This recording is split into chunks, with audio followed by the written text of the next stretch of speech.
अस्सलामुअलैकुम। कैसे हैं आप लोग? सब खैरियत से हैं? उम्मीद करता हूँ आप लोग सब खैरियत से होंगे।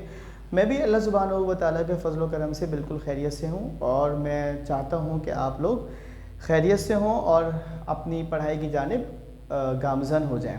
सेकेंड ईयर में हमारा अभी चैप्टर 7 मैथमेटिक्स में चल ही रहा था। चैप्टर 7 में हम पहुँचे हुए थे 7.5 पर। तो बिफ़ोर स्टार्टिंग 7.6 बच्चों ने मुझे मशवरा दिया है कि किताब चूँकि फ़िज़िक्स की नई आई हुई है, ये वाली किताब, ठीक है। इसमें कुल 14 चैप्टर्स हैं और उन्होंने कहा कि सर एक ब्रीफ सा एक इंट्रोडक्शन दे दे, समझ नहीं आ रही किताब कहाँ से शुरू होगी, कैसे पढ़ाएंगे। इस किताब का मवाजना पिछली किताब से किया जाए तो कितनी फ़ीसद चीज़ें ज़्यादा हुई हैं, तब्दील हुई हैं, बड़ी हैं और कौन कौन सी चीज़ें इससे हज़फ कर दी गई हैं। न्यूमेरिकल्स किस चैप्टर से ज़्यादा आने का इम्कानात है, एमसीक्यूज़ किस चैप्टर से कितने आ सकते हैं, short questions, long questions, derivations, numericals किन किन चैप्टर से कैसे आ सकते हैं। तो ये चीज़ें वक्तन फ़ वक्तन जैसे जैसे मैं वीडियोस बनाऊंगा वैसे वैसे मैं आपकी खिदमत में अर्ज़ कर दूंगा। आज की वीडियो इस बारे में है कि इस किताब के अंदर जो कंटेंट हैं, जो चैप्टर्स हैं, उनके नाम क्या है, इससे हम आज आगाही हासिल करेंगे। और जब आप इस बुक के चैप्टर से रूशनास हो जाएंगे तो फिर मैं वक्तन फ़ वक्तन इसके न्यूमेरिकल से, इरादा ये है कि न्यूमेरिकल्स कराऊँ और डेरिवेशन कराऊँ। बाकी थ्योरी जो है वो मेरी किताब भी अब अभी आने वाली है फ़िज़िक्स की, इसी की जो फ़िज़िक्स है उसकी रेफरेंस बुक मेरी आने वाली है। तो उस किताब से आप थ्योरी भी कर सकते हैं। थ्योरी को चैनल पे करवाना मेरे ख़्याल में ये बहुत ज़्यादा वक्त का ज़िया हो जाएगा और टाइम हमारे पास चूँकि बहुत कम है और हमें कम वक्त में ज़्यादा काम करना है। सेकेंड ईयर के बच्चों के साथ एक मसला ये भी होता है कि उन्हें सेकेंड ईयर के साथ साथ दो बातों का बड़ा ध्यान रखना पड़ता है। एक उनके फ़र्स्ट ईयर का रिज़ल्ट, दूसरा उनके एप्टीट्यूड की तैयारी। फ़र्स्ट ईयर का रिज़ल्ट एक ऐसी तलवार है जो हर वक्त फ़र्स्ट ईयर के pre medical, pre engineering science, computer science सारे बच्चों की गर्दन के ऊपर लटकती रहती है। और इसके साथ साथ फिर इस बात का फ़ैसला करना बहुत ज़्यादा अजीमुश्शान हो जाता है कि उन्हें यूनिवर्सिटी में कौन सा डिपार्टमेंट जाकर अपनाना पड़ेगा। इस लिहाज से सेकेंड ईयर के बच्चे जो हैं वो पढ़ाई की तरफ जानिब ज़्यादा सीरियसली आगे बढ़ते हैं। एक रुझान ये भी पाया जाता है कि लोग समझते हैं कि सिर्फ फर्स्ट ईयर की बुनियाद पर ही यूनिवर्सिटी में एडमिशन हो जाएगा और सेकेंड ईयर के रिज़ल्ट से कोई फ़र्क नहीं पड़ता। नहायत गलत और बहुत ही फरसूदा किस्म की, बोगस किस्म की सोच है ये। फर्स्ट ईयर की अच्छी परसेंटेज आपको अच्छे डिपार्टमेंट तक ले जाने के लिए एक जीने का काम करती है। फ़र्ज़ कीजिए कि आपके फर्स्ट ईयर में बहुत अच्छा रिज़ल्ट आया, मगर रिज़ल्ट भी कब आएगा? जब आपका पूरा साल गुजर जाएगा। उस दौरान ही आप एप्टीट्यूड की तैयारी कर रहे होंगे तो टाइम कम होता है। अब अगर फ़र्ज़ करें कि वो रिज़ल्ट तो बहुत अच्छा आ गया और आपने सेकेंड ईयर पे ध्यान नहीं दिया तो सेकेंड ईयर का रिज़ल्ट नीचे चला जाएगा।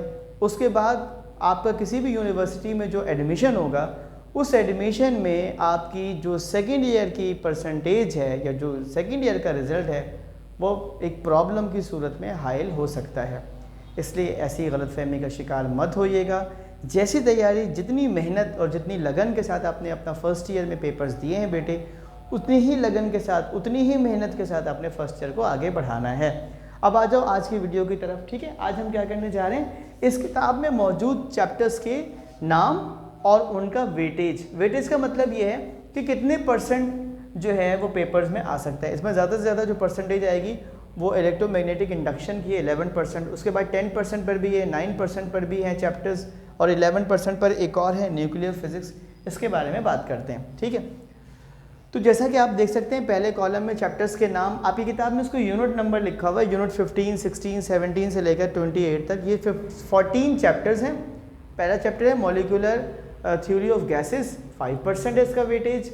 दूसरा है first law of thermodynamics, 5%। Second law of thermodynamics 6%, magnetic field 9%, electromagnetic induction ये सबसे बड़ा है और यह है 11%। उसके बाद है ऑल्टरनेटिंग करंट, AC करंट, ये 10% है।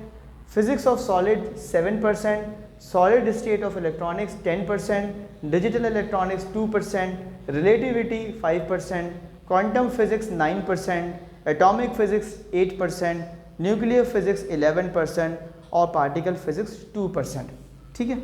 अब इसके लिहाज से जो जैसे जैसे वीडियो बनती चले जाएँ आप उसके लिहाज से तैयारी कीजिएगा। जहाँ तक ताल्लुक़ है, मैं अगर एक छोटा सा आपको मिसाल दे दूँ कि ये जो पहले 3 चैप्टर है ना, पुरानी किताब में ये पूरा एक ही चैप्टर था, उसका नाम था हीट।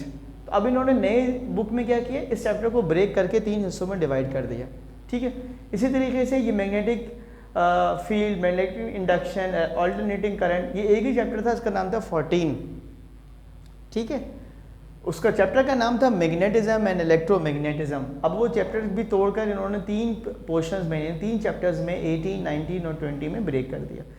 रिलेटिविटी, एटॉमिक फिजिक्स, ये सारे के सारे एक ही चैप्टर था। उसका नाम था हमारे पास चैप्टर नंबर ये था हमारे पास 17, ठीक है। The advent of modern physics, ये चैप्टर का नाम हुआ करता था। न्यूक्लियर फिजिक्स पहले भी था, अब भी है, चेंज तो हुआ है, कंटेंट अंदर से चेंज हुआ है, लेकिन मैं तो चैप्टर का नाम बता रहा हूँ, ठीक है। इसी तरीके से जो इलेक्ट्रॉनिक्स वाला चैप्टर था 16, उसको भी उन्होंने 2 हिस्सों में तकसीम कर दिया। और जो क्वांटम फिजिक्स है ये नया है, पार्टिकल फिजिक्स जो है ये नया है, और हर चैप्टर के अंदर कुछ कुछ चीज़ें, सॉल्व एग्जांपल्स और कुछ कुछ टॉपिक्स जो हैं वो नए हैं। इंशाल्लाह हम इसको एक एक करके डिस्कस करेंगे। अपना बहुत ख्याल रखिएगा। वीडियो पसंद आई हो तो अपने दोस्तों के साथ शेयर कीजिएगा और मेरी आने वाली फिजिक्स की वीडियो का इंतज़ार कीजिएगा। अल्लाह हाफिज़।